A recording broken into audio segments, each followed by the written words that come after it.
Today, I'm going to tell you a story. A story of how I fell in love with using a camera. And it was because of one person, my best friend. Well, he's no longer my best friend, but for the record, I'm going to be referencing him as my best friend, but we are no longer in contact. So we're going to refer to this friend as Matt.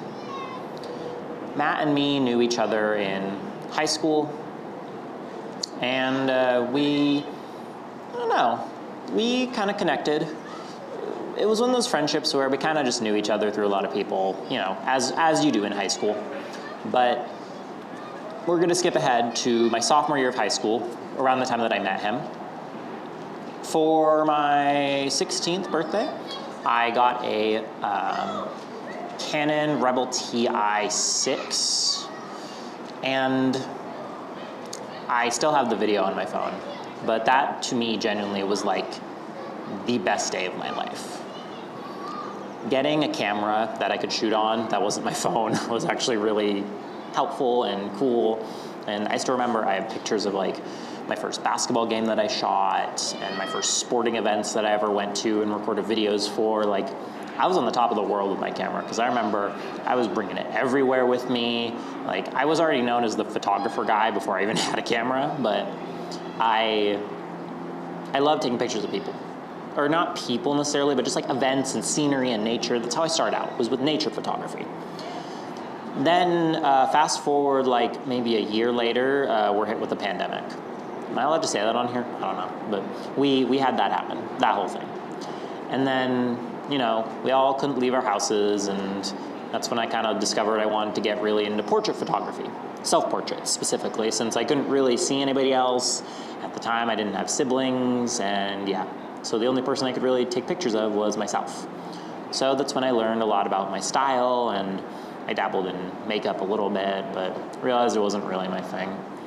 And started taking pictures of myself, learning more about my style, learning about editing, Photoshop, the basics.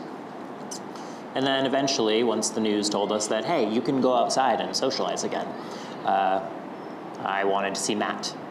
Because right before the pandemic and, all that, one of my favorite things to do was actually talking with Matt about photography and, going to see them and taking pictures with them. It was fun because I got to try out new things. I got to pick out outfits. Like, it was my favorite thing to do, honestly. It like gave me purpose knowing that, hey, I'm pretty good at this stuff and I like doing it. And then, me and Matt did a lot more photo shoots, and, we grabbed some other friends in there, and a lot of my early work has Matt in it, which is sad because I'm no longer able to use a lot of that in my work. Well, public work. I still have it in my portfolio. But yeah, it's one of those weird things where like I can't use it publicly because I don't want to, it's not really like you want to see a picture of yourself on someone else's media website and then, oh, cool, that's me. They didn't really get my permission to use that, all the legal technical stuff. I don't want to deal with that, so I'm just choosing not to use it on my website. But fast forward to, junior year, mostly junior year, we were like doing photo shoots and doing a whole bunch of stuff, and I was texting him with, oh, hey, I want to do this photo shoot, da-da-da-da. And like we even did a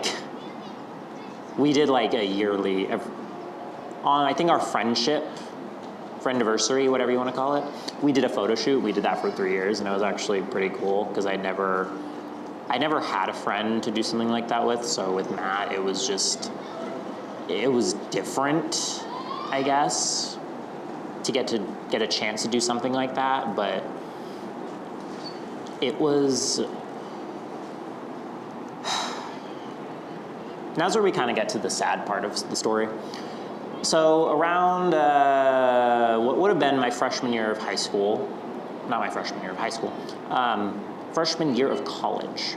So a couple of months after I graduated high school, I moved.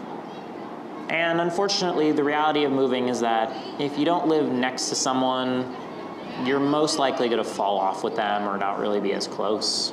And that kind of unfortunately happened with me and Matt, on top of just a lot of other stuff, just life stuff. But we were no longer really friends, and I moved to this new area where I didn't know anybody. The only thing I had at the time was my job. And my love for photography kind of died when we moved. I had upgraded cameras, I think. I upgraded to my Nikon D7500 at the time, and I don't know, I upgraded because I wanted to fall back in love with photography.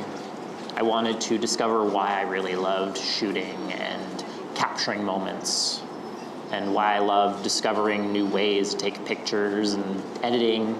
Editing mostly is what I enjoyed, but I wanted to discover why I really loved this as a whole. And, well, I kind of realized that it was just because of other people.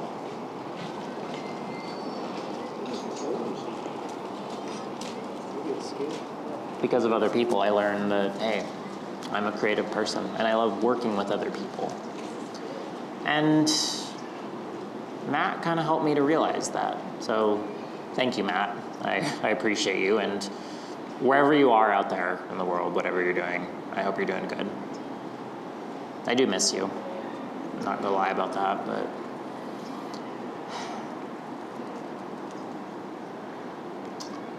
and so here we are, the present day, December 30th of 2024.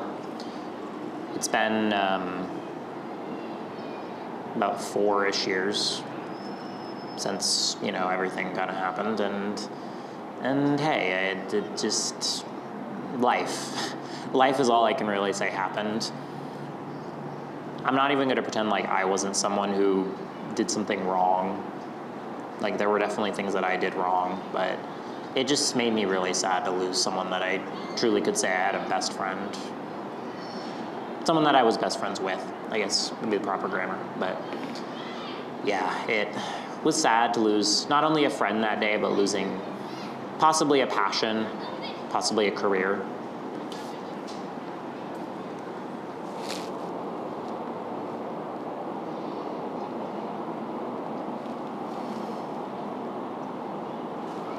How did photography kind of challenge me? Photography challenged me because it was a way for me to kind of leave my introverted tendencies and talk to people. And, you know, it was one of those things where, like, I was normally a very introverted person, but when it came to photography, it was like I was a completely different person.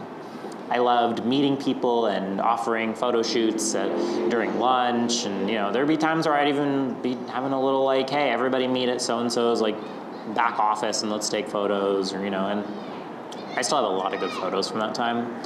Most of which are very grainy from the amount of times that I've transferred them between SD cards and whatnot, but it's one of those things that really challenged me in a way that nothing else has. Like, photography is something that you can never be perfect at because it's an art form.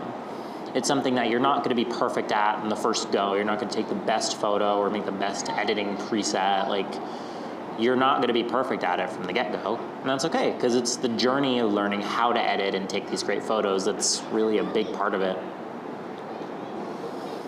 Would I ever consider getting back into photography as a passion or a career? And, I mean, the answer to that is very unknown as of now. I love photography, and I love the art of it. Also, knowing the fact that I have spent over $4,000 on just cameras alone, I know that I love the art of filming. I loved videography, shooting videos, before I really got into photography, so, like, doing this kind of thing is more what I started doing. But, I mean, the future holds unlimited possibilities. I'm definitely going more the route of being in front of the camera now versus actually shooting, which, you know, I found my love for being in front of the camera from having my previous experience of being behind the camera, so who knows? Honestly, knowing my story, I might end up loving being in front of the camera so much that I miss actually shooting. But again, nothing is for sure. Possibilities are endless, and I'm excited to go on a new journey as we enter a new year of new possibilities. I'm super excited because I got a lot of good projects in store. But that is the story of how I fell off with photography. And will I get back into doing photography again? Honestly, who knows? The possibilities are very endless. See you in the next one.